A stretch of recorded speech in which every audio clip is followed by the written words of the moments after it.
Buonasera dal TG Sicilia, le principali notizie di questa edizione. No alla separazione delle carriere, chiuso a Palermo il congresso nazionale dell'Associazione Nazionale dei Magistrati, approvata la mozione contro il progetto di riforma della giustizia. Salemi, disposto il sequestro dell'impianto eolico dove ieri è morto l'operaio di 33 anni Giuseppe Carpinelli. La vittima lavorava in subappalto per una società di Benevento.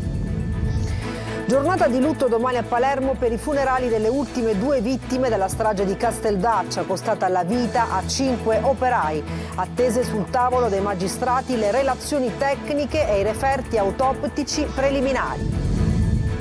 Turista polacca travolta e uccisa mentre attraversava la strada poco distante dal mercato di Ballaro a Palermo. Il conducente dell'auto fugge e dopo qualche ora si consegna. L'alcol test è risultato oltre i limiti, denunciato per omicidio stradale. Il ponte sullo stretto non convince, dubbi anche sulla sponda calabra. Nel progetto della mega opera il pilone sorgerebbe sopra una delle faie sismiche più attive del Mediterraneo. Piana degli Albanesi, capitale del cannolo. Dopo 12 anni torna l'evento che celebra il più tradizionale dei dolci di Sicilia. Il calcio è l'Atalanta Under 23, l'avversario del Catania nei play-off di Serie C. Gara d'andata martedì prossimo a Bergamo alle ore 20:30. A Palermo Mignani suona la carica in vista degli spareggi per la Serie A.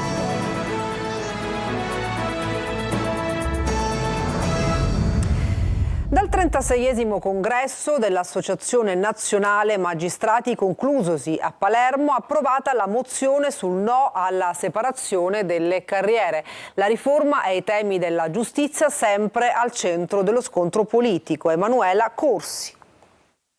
No alla separazione delle carriere. Si è concluso così con la lettura della mozione approvata all'unanimità il 36esimo congresso dell'ANM a Palermo. Separare PM e magistrati, ha letto il segretario generale dell'associazione Salvatore Casciaro, rischia concretamente di attrarre la magistratura requirente nell'orbita del potere politico e del controllo governativo, come avviene in modo formale o sostanziale in tutti i paesi nei quali la magistratura è separata.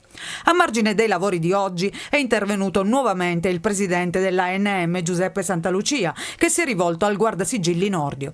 Al ministro, che ci dice che non è in discussione l'indipendenza del pubblico ministero e che il PM di domani avrà la stessa indipendenza, diciamo: ma se è così, perché toccarlo? Teniamoci l'indipendenza che abbiamo già. Sulla riforma costituzionale, proseguito Santalucia, l'ANM critica e non è possibile accorciare le distanze dialogando. Il presidente ha poi chiarito la posizione dell'associazione sulle riforme. Non è la nostra una posizione di chiusura, ma ci sono le riforme e le cattive riforme. Dopo Nordio, Matteo Renzi e dell'Ischlein, ospiti ieri del congresso, oggi è stata la volta del presidente pentastellato Giuseppe Conte, che dal palco del Convention Center è intervenuto sui recenti attacchi da parte di alcuni ministri che parlano di giustizia d'orologeria dopo i fatti di Genova. In questi giorni fior di ministri che denunciano al solito la giustizia d'orologeria, la formula bonne à tout faire in un paese dove ci sono elezioni di continuo. Oppure ancora accusano la magistratura di invadere gli spazi riservati alla politica. Un'accusa, se ci pensate, che può essere ridicolo, perché sembra quasi postulare che la politica abbia il diritto di occupare indisturbata gli spazi del malaffare. Non solo i big della politica, tra gli ospiti del congresso, lo ricordiamo, il presidente della Repubblica Sergio Mattarella, accolto giovedì al Teatro Massimo con un'ovazione e minuti di applausi in sala. Disposto il sequestro dell'impianto eolico dove ieri è morto l'operaio di 33 anni Giuseppe Carpinelli. Disposta l'autopsia, mentre i carabinieri continuano a sentire colleghi e maestranze del parco. Laura Spanò. La procura di Marsala, dopo la morte di Giuseppe Carpinelli, ha posto sotto sequestro l'impianto eolico di contrada Ranchibilotto a Salemi. Si tratta del parco Erghe 69. Carpinelli, operaio di San Marco dei Cavoti in provincia di Benevento, al momento della disgrazia si trova all'interno della pala eolica numero 3 e assieme a dei colleghi stava eseguendo la manutenzione. Difficili le operazioni di recupero del corpo dello sfortunato dipendente dell'IVPC, società del comparto eolico con sede operativa proprio a San Marco dei Cavoti. L'operatore infatti è volato giù fermandosi a 48 metri da terra. Lui e i colleghi lavoravano nella navicella a 112 metri di altezza. Il recupero è stato effettuato solo a tarda sera dal gruppo SAF dei Vigili del Fuoco di Trapani, coadiuvati da altri colleghi presenti sul luogo della disgrazia.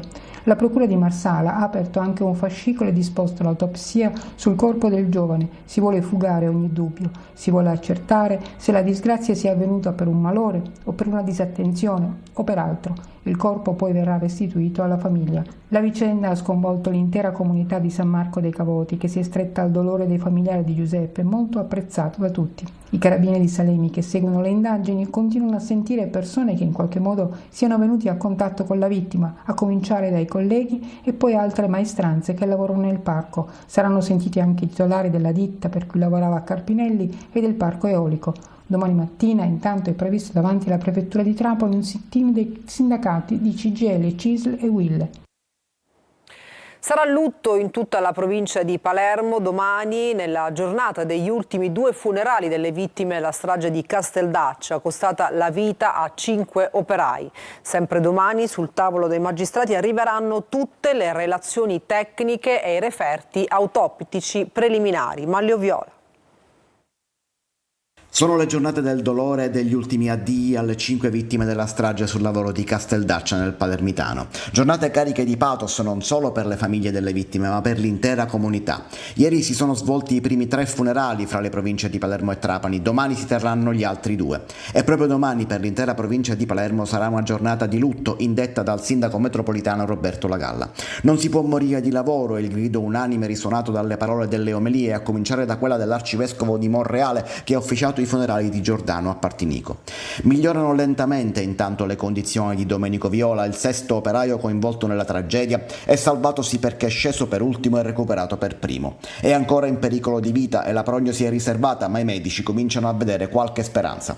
Sul fronte delle indagini lunedì saranno sul tavolo dei magistrati le relazioni su tutte le autopsie e gli inquirenti potrebbero decidere di iscrivere altre persone nel registro degli indagati, oltre a Nicolò Di Salvo, titolare dell'impresa per cui lavoravano 3 degli operai morti. Fra le vittime c'è anche il suo socio. Infine c'è un altro aspetto su cui saranno necessari chiarimenti. Gli operai decisero di scendere per liberare una sonda incastrata, ma anche perché i tombini erano inaccessibili, ostruiti dal rifacimento dell'asfalto. Un dettaglio che potrebbe aver contribuito alla tragedia. La vacanza si è trasformata in tragedia a Palermo per una turista polacca. La donna stava attraversando la strada quando è stata travolta e uccisa da un pirata della strada che è fuggito per consegnarsi qualche ora dopo. L'alcol test è risultato oltre i limiti, è stato denunciato per omicidio stradale. Dall'inizio dell'anno sono 13 i pedoni morti sulle strade siciliane. Angelo Gaiano. Investe e uccide una turista che sta attraversando la strada e fugge, ma qualche ora dopo si presenta ai vigili urbani. L'investitore, un palermitano di 46 anni, nel corso del controllo alcol test aveva un valore di 0,52%, leggermente superiore ai limiti di legge, ma il sospetto è che in piena notte il tasso alcolemico fosse molto più alto. La tragedia si è consumata in Corso Tucori, una strada molto frequentata fra la stazione centrale e uno degli ingressi dello storico mercato di Ballarò. La vittima, una turista polacca, aveva deciso di trascorrere alcuni giorni nel capoluogo siciliano con il marito e al momento del terribile impatto i 2 stavano rientrando nella struttura ricettiva che li ospita. La vacanza per Patricia Bartosik-Veder, 31 anni, si è conclusa però in modo tragico. La donna stava attraversando la strada insieme al marito quando l'auto, una Smart, l'ha colpita lasciandola senza vita sull'asfalto. A constatare la morte sono stati i sanitari del 118 che hanno tentato una corsa disperata in ospedale, dove però è stato confermato il decesso. Subito è partita la caccia al pirata della strada da parte di Polizia Municipale e Polizia di Stato, ma come detto l'investitore si è costituito prima che venisse fermato. L'uomo vive con la compagna a Palermo proprio in Corso Tucori e stava tornando a casa quando è avvenuto l'investimento mortale. Nella zona dell'incidente in Corso Tucori ci sono strisce pedonali sbiadite e asfalto dissestato, una vera trappola per i pedoni che rischiano tantissimo quando attraversano proprio quella strada. In Sicilia, dall'inizio dell'anno, secondo i dati ASAPS, sono già 13 le vittime. Un uomo di 77 anni, Giuseppe Nicolosi, è morto travolto dalla sua stessa auto. L'incidente è avvenuto ad Alcamo, in provincia di Trapani. L'anziano pensionato si trovava alla guida di una Panda mentre percorreva una strada interponderale, finito in una scarpata. Sceso dall'utilitaria nel tentativo di rimettere l'auto sulla carreggiata, è stato travolto. Il presidente della regione siciliana, Renato Schifani, è finito in ospedale dopo un incidente stradale avvenuto sul litorale di San Leone ad Agrigento. A causa di un'autovettura privata ferma in mezzo alla strada, le auto di scorta del governatore hanno sorpassato e l'ultima vettura ha tamponato quella dove si trovava Schifani. Sottoposto a tutti i controlli sanitari necessari, il governatore è stato dimesso dopo circa mezz'ora. I dubbi sul ponte sullo Stretto si arricchiscono di un nuovo capitolo, quello del pilastro che poggerà su una faglia sismica attiva. Francesco Triolo. I dubbi sul progetto del ponte sullo Stretto non sono solo sulla sponda siciliana. A Villa San Giovanni ci si prepara alla grande manifestazione del 18 maggio che vedrà proprio lì convogliare il popolo dei No Ponte, e dalla Calabria arrivano altre perplessità, quelle legate ai pilastri che dovranno sorreggere l'infrastruttura dalla parte proprio del continente.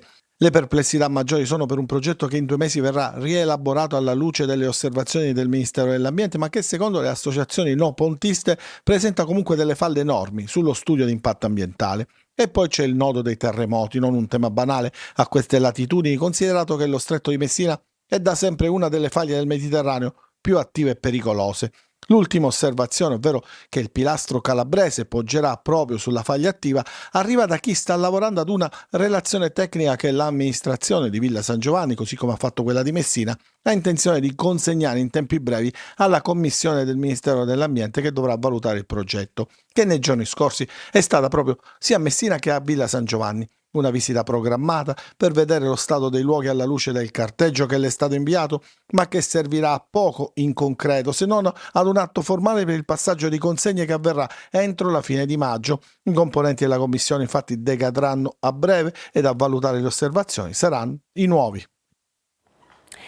Il popolo delle magliette bianche di Corri Catania oggi ha invaso il centro storico per la 16ª edizione della corsa camminata di solidarietà. 5 chilometri per realizzare il progetto Officina del Cuore. Vediamo la grande festa partita da Piazza Università con Eva Spampinato. Corriamo tutti insieme! È un'energia che si sente forte nell'aria sin dalle prime ore del mattino. Come ogni anno, da 16 anni, la seconda domenica di maggio è il giorno di Corri Catania. E le emozioni di chi indossa questa maglietta, simbolo di una corsa camminata di solidarietà, si vedono nei sorrisi, tantissimi, nelle gambe che si muovono seguendo il ritmo del palco, negli abbracci, nelle foto. Ci siamo fatti un selfie per ricordarci questa giornata. 5 chilometri per scoprire le bellezze del centro storico, ma soprattutto per realizzare il progetto 2024, Officina del Cuore. L'attesa è stata tanta e anche le scuole di Catania hanno risposto con grande entusiasmo. Tante le classi, i professori e le famiglie che si sono ritrovate in Piazza Università. Abbiamo dato appuntamento raccogliendo tutte le classi ed è stato anche un modo per ritrovarci al di fuori dell'orario scolastico. Corri Catania è la festa di tutti e per tutti, anche di chi corre a bordo di una sedia a rotelle. Una manifestazione che supera i confini della Sicilia. E arriva fino a Pavia. Io ho sentito parlare di questa manifestazione da anni, quindi abbiamo preso l'occasione di visitare l'Etna, la città, e di correre Corri Catania per la prima volta. Vedo un'emozione, una partecipazione della città che a Pavia non ho mai visto. Bravi! Siamo veramente contenti, le persone sono felici di correre lungo le strade della città insieme per un progetto solidale, non c'è cosa più bella. Alle ore 10 lo start, sono ben oltre 20.000 partecipanti. Quest'anno si corre per realizzare un'area cardiologica attrezzata all'interno dell'ambulatorio medico solidale della Croce Rossa Italiana, Comitato di Catania, per offrire servizi di prevenzione e cura alle persone economicamente fragili e ai più vulnerabili. Oggi si celebra la mamma, per la sua festa non possono mancare i regali, i post sui social, ma anche le tavolate in famiglia. Vediamo. Seconda domenica di maggio significa festa della mamma. È la prima persona che vediamo appena nati, quella che ci tiene per 9 mesi nella sua pancia. Nessuno quindi può dimenticare questa ricorrenza. La mamma è sempre la mamma. La mamma è sempre la mamma, non solo oggi. Certo, ogni giorno va apprezzato perché fa sempre di tutto per noi. Come ogni anno nelle strade spuntano tante bancarelle per un piccolo grande regalo. Tutti i giorni la festa della mamma, perché si dice chi tiene la mamma è ricco e non lo sa. Ma c'è anche chi preferisce acquistare qualcosa in gioielleria. Stiamo vendendo in particolar modo la scritta che appunto evince il fatto che la mamma è la cosa più preziosa che ci possa essere al mondo.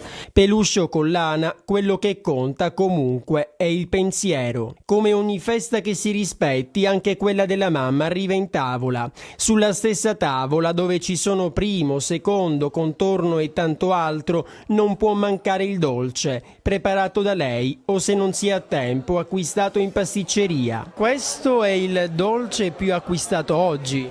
Sì, la torta della mamma.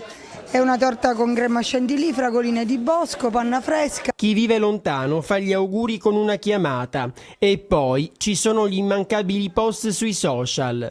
Questa domenica intanto è baciata da un bellissimo sole, così si può approfittare per fare una bella passeggiata con la mamma. Cibo, storia, cultura e territorio, torna la sagra del cannolo di Piana degli Albanesi, un weekend che più dolce non si può. Marco Cullà. Dopo un'assenza di 12 anni torna l'evento culinario più dolce in Sicilia, la sagra del cannolo di Piana degli Albanesi. La tradizione del cannolo è particolarmente radicata grazie all'influenza della comunità albanese che vi risiede. Il cannolo di Piana degli Albanesi si differenzia principalmente per il ripieno, mentre il ripieno classico è a base di ricotta, zucchero e vaniglia. Infatti la versione di Piana degli Albanesi può contenere ingredienti aggiuntivi come le gocce di cioccolata e il risultato è quello che vedete. Siamo riusciti a organizzare questa bellissima manifestazione con i nostri maestri pasticceri. Abbiamo coinvolto anche le pasticcerie di Santa Cristina Gela insieme per poter offrire Sua Maestà il cannolo di Piana degli Albanesi. Quindi non c'è solo cannolo in questa bellissima sagra, avrete anche la possibilità di degustare i prodotti di eccellenza del circondario, prodotti a chilometro zero. Avrete anche la possibilità di verificare con mano la fragranza della nostra magnifica buccia. Non solo cannolo, una sagra che ha anche una forte connotazione culturale, con visite gratuite e guidate a tanti luoghi di interesse artistico e monumentale di Piana degli Albanesi. E quindi non ci resta che dire: viva il cannolo! In occasione del 160° anniversario della nascita della Croce Rossa Italiana, tante le iniziative organizzate dai volontari per le fasce più vulnerabili. Ad Acireale consegnate 150 pizze alle famiglie più bisognose. Manuela Corsi. 150 pizze consegnate alle famiglie bisognose di Acireale. È solo una delle tante iniziative realizzate nel catanese da Croce Rossa in occasione dei 160 anni dalla sua fondazione. Una pizza per gli indigenti, una pizza che è simbolicamente mangiata a casa e come se fosse condivisa con noi. Abbiamo voluto festeggiare il nostro giorno, il giorno della nostra istituzione, perché ricorda la nascita del nostro fondatore, Henri Dunant. Da lì vogliamo festeggiare quelle persone che ogni giorno ci chiedono una mano, che ci chiedono la mano, di stringergli la mano, ci chiedono un sorriso. Quindi simbolicamente arrivare con una pizza a casa della gente per noi è stato voler dire: vogliamo mangiare e festeggiare insieme a voi. Lunedì faremo lo stesso momento, vivremo lo stesso momento di convivialità a distanza, quindi ognuno da casa propria, su Aci Catena, quindi con quelle altre famiglie che vivono in una situazione di disagio all'interno del territorio catenato. È l'umanità il primo principio della Croce Rossa, da sempre alla base di ogni sua azione, dai gesti più piccoli ai più grandi che animano il motto tutti fratelli. Raccontare la storia di Croce Rossa in quasi 2 secoli è possibile farlo solo con una parola: umanità. L'intento della nostra associazione in questi 160 anni in Italia, e non solo, è stato quello di diffondere umanità. Il nostro motto è ovunque per chiunque, senza distinzioni. Oggi la Croce Rossa Italiana è parte integrante delle comunità locali nel sostegno ai più vulnerabili, opera in progetti all'estero ed è parte del sistema nazionale di risposta alle emergenze. E adesso una pausa, TG Sicilia torna tra poco con il calcio.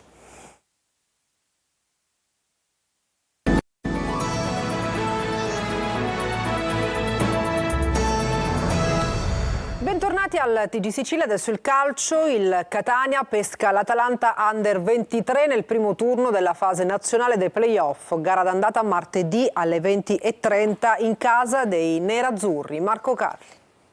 Sarà Atalanta Under 23 Catania la sfida del primo turno della fase nazionale dei playoff di Serie C. Questo ha stabilito il sorteggio. I bergamaschi, nelle prime due partite degli spareggi promozione, quelle relative al girone, hanno sempre sfruttato il fattore campo. I nerazzurri hanno sconfitto il Trento con il punteggio di 3-1 e hanno pareggiato con Legnago 1-1, usufruendo della possibilità di passare il turno per via della migliore classifica al termine della stagione regolare.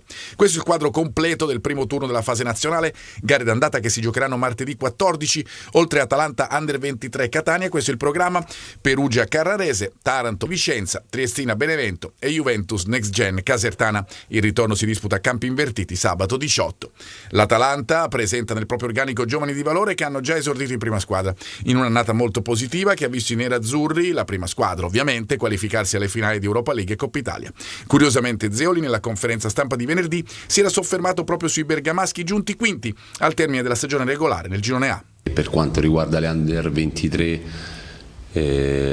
lì sono leggermente più avvantaggiato perché fino a 2 anni fa erano giocatori che ho affrontato con la prima del Torino, dunque ci sono giocatori nazionali importanti e non vanno sottovalutate per tanti motivi. Come le altre teste di serie, il Catania si qualificherà al turno successivo anche con 2 pareggi o con una vittoria e una sconfitta, ma con una differenza reti complessiva, non negativa. Ma ci sarà tempo per pensarci. Intanto adesso il Catania si concentra sulla partita di andata, 2 giorni per prepararla nel miglior modo possibile, usufruendo anche del lavoro svolto nelle ultime 2 settimane.